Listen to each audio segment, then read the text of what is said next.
Hello friends, I am Sunil Bhatia from Om Sunny International Vlogs।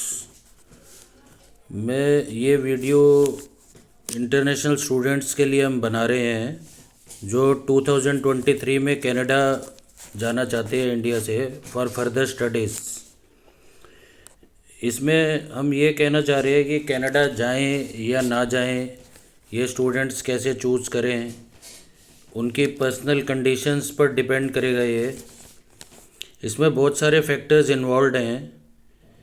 यहाँ पे क्या है कि अगर आप कनाडा जाने के लिए अपनी एप्लीकेशन की तैयारी कर रहे हैं तो पहला क्या है कि it is a very long process, बहुत लॉन्ग प्रोसेस है to get admission and visa and it takes lot of time. बहुत टाइम लगता है उसमें, आपके 6 महीने 1 साल भी निकल जाता है पूरी प्रिपरेशंस करने के लिए। दूसरा, हम ये कहना चाह रहे हैं कि इंडिया में भी बहुत अच्छी यूनिवर्सिटीज़, कॉलेजेस और इंस्टीट्यूट्स अवेलेबल हैं जो बच्चों को हायर एजुकेशन के लिए प्रमोट करते हैं और उनके बाद भी बच्चे अच्छी जॉब उनको मिल सकती है और अच्छी जॉब में जा सकते हैं। और इंडिया में लोग आजकल 50,000, 75,000, 1 लाख, 2 लाख, 3 लाख अच्छी सैलरीज अर्न कर रहे हैं जो बच्चे वेल क्वालिफाइड हैं एंड जो बच्चे टैलेंट रखते हैं, तो they get the jobs in India also. So it is not necessary to go to Canada or any other country for studies. India is also equally good. दूसरा क्या है कि अगर आप क्रेज़ में डिसीज़न लेते हैं, मतलब आज की डेट में बहुत सारे एजेंट्स इंडिया में ऑपरेट कर रहे हैं और ऐसे हाउसेस हैं जो बच्चों को एडमिशन करवाते हैं फॉर अदर कंट्रीज़। तो उनका बिजनेस है, they are getting very good commissions from the universities, अच्छी कमीशंस अर्न कर रहे हैं वो लोग। तो वो बच्चों को प्रमोट करते हैं बाहर भेजने के लिए दूसरी कंट्रीज़ में। तो बच्चे इनोसेंट हैं, उनको इतनी नॉलेज नहीं होती और वो चले जाते हैं और कई बार वहाँ जाकर बाद में परेशान भी होते हैं क्योंकि पूरी लिविंग कंडीशंस बाहर बहुत टफ़ हैं, महंगाई बहुत ज़्यादा है, it is very costly compare to India. अगर हमारी एडवाइस ये है कि आप लोन लेके बाहर ना जाएं। अगर आपके पास अपना अरेंजमेंट है फॉर ट्यूशन फीस और जो भी वहाँ लिविंग एक्सपेंसेस हैं और आप अपना इतना अरेंजमेंट रखते हैं तभी आप सोचें। और अगर आप एक टफ़ स्ट्रगल के लिए तैयार हैं दूसरी कंट्री में जाके, तभी आप बाहर जाने की सोचें। अगर आपका इंडिया में कंफर्टेबल लाइफस्टाइल है और आप वेल एस्टेब्लिश्ड हैं तो बेटर होगा कि आप इंडिया में ही अपना कैरियर बनाएं। यहाँ पर क्या है कि बाहर की यूनिवर्सिटी में जब आप एडमिशन लेते हैं तो ट्यूशन फीस काफ़ी हैवी ट्यूशन फीसेस हैं। इसमें भी around $20,000 to $50,000 depending upon different courses. तो हर आदमी मिडिल क्लास फैमिली से जो बच्चे जा रहे हैं वो लोग ये इतनी ट्यूशन फ़ी अफोर्ड नहीं कर सकते और बेटर है कि वो लोग इंडिया में ही अपना कैरियर बनाएं। ट्यूशन फीस काफ़ी महंगी है बाहर, कॉलेजेस के और दूसरे एक्सपेंसेस भी हैं। दूसरा क्या है कि living expenses in Canada this days are not less than $1,000 in 1 month. तो क्या है कि इट में बी $1,000 to $1,500 और $2,000 depending upon the city and different living conditions. अगर आप लोग इतना अफोर्ड कर सकते हैं तो सोचें। दूसरा क्या है कि जॉब पोजीशन जो आप लोगों को बताई जाती है यहाँ पर, वो इतनी अच्छी नहीं है अभी कनाडा में। Competition level is very high.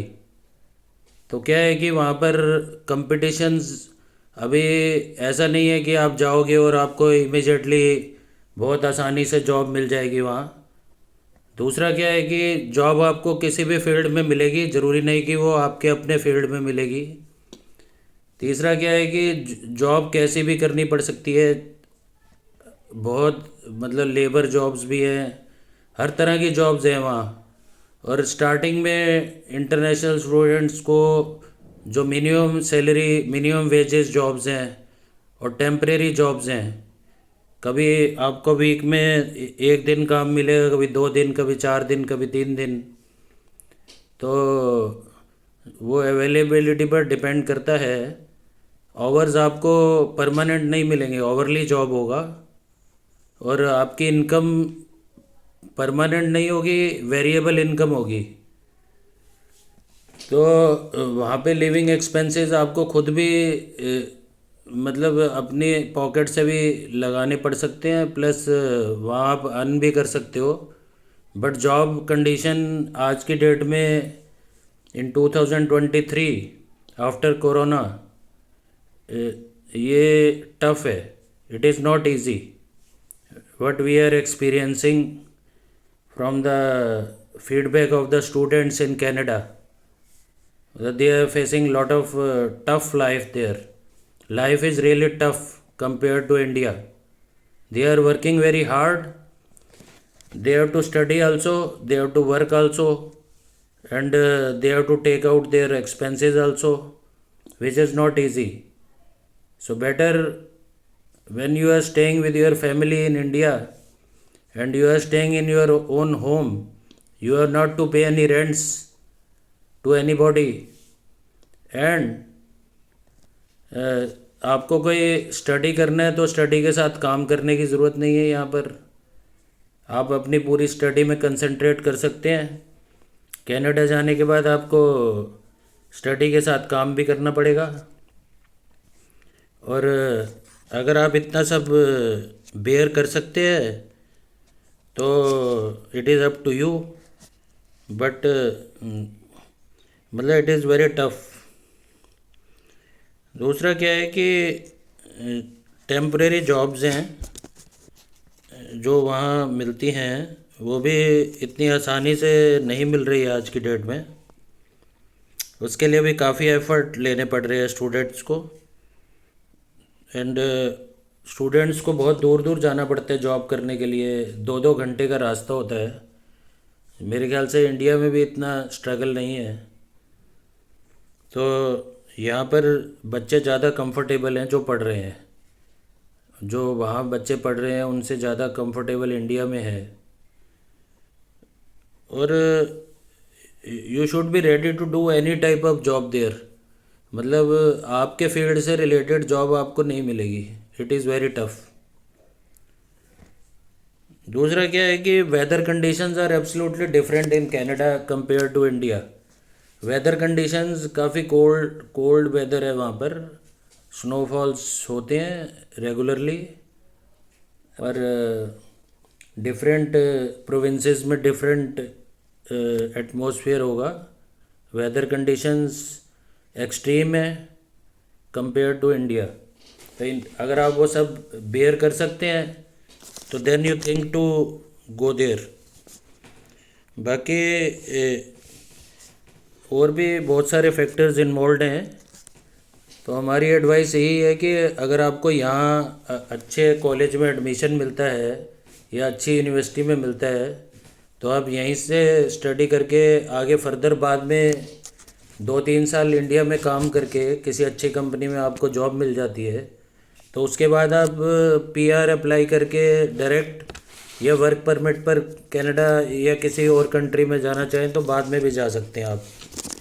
उसमें आपका जो स्टडी एक्सपेंसेस है वो इंडिया में कम आएगा, और वहाँ पर अभी जो कनाडा में आपका living and study expenses will be very high compare to India. तो वही है कि अगर आप इंडिया से बाद में दो दो तीन चार साल के बाद काम, अगर आप सोचते हैं कि आपको अपना कैरियर आउटसाइड इंडिया बनाना है, तो कंपनीज भी बच्चों को भेज रही हैं, ट्रांसफ़र पर भी जाते हैं बच्चे। उसके अलावा बाहर जॉब भी मिल जाती है।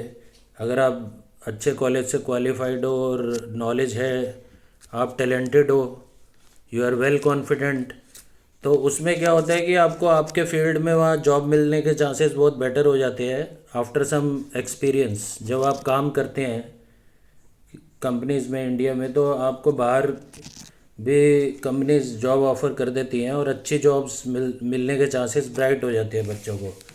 तो उससे क्या होता है कि बच्चों को, जो स्टूडेंट्स हैं, उनको जो एक स्ट्रगल वहाँ जाके स्टडी पीरियड में करनी पड़ती है। अगर आपका 2 साल का कोर्स है तो आपको वर्क परमिट 3 साल का मिलेगा कनाडा में, अगर आप लीगल कॉलेज से कर रहे हैं तो। लेकिन ये है कि वहाँ जाके आपको जो 2 साल की स्ट्रगल है ना, which will be very tough. तो आप ये डिसीज़न लेने से पहले बहुत ही सोचें, इसको विचार करें ठंडे दिमाग से, और एकदम जल्दी में या किसी के कहने में आके ये डिसीज़न ना लें। क्योंकि कई बच्चे फ्रेंड्स के साथ उनके फ्रेंड्स जा रहे होते हैं, इसलिए क्रेज़ी हो जाते हैं जाने के लिए, बट वहाँ जाके प्रॉब्लम फेस करते हैं और उनकी फैमिलीज़ भी पीछे से यहाँ पर उनके लिए वरीड रहती हैं, चिंता करती हैं। तो वही है कि इसलिए आप ये डिसीज़न लेने से पहले काफ़ी सोच विचार करके अपना फ़ैसला करें, because it's a very big decision and very important decision of your life. You should take it very, जो है, काफ़ी सोच समझ के इसको डिसाइड कीजिए आप। हमारी एडवाइस यही है, ये आप लोगों को अवेयर करने के लिए ये वीडियो बनाई गई है, ताकि आप लोगों को कोई प्रॉब्लम फेस ना हो। धन्यवाद, thank you very much, all the best international students. ये आप लोगों को डिस्करेज करने के लिए नहीं बनाया गया है, ये आप डिस्करेज करने का कोई हमारा मोटिव नहीं है। ये आपका अपना फैसला है कि आपको जाना है नहीं जाना, बट जो एक्चुअल कंडीशन ग्राउंड रियलिटी है उसको आप लोगों को उससे अवगत कराने के लिए वीडियो बनाई गई है। क्योंकि ground reality is different and people are very crazy to go there, but as soon as your flight is landed on the airport, and after that your life is changed. So you should think before taking the decision. This is our final advice. Thank you very much.